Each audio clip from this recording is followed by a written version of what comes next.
percaya pada keupayaan diri sendiri.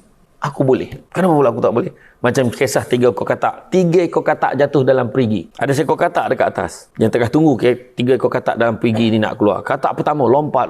Katak kata, jangan, tinggi ni, mati kau nanti, jangan. Jatuh katak pertama, mati. Katak kedua pula cuba lompat.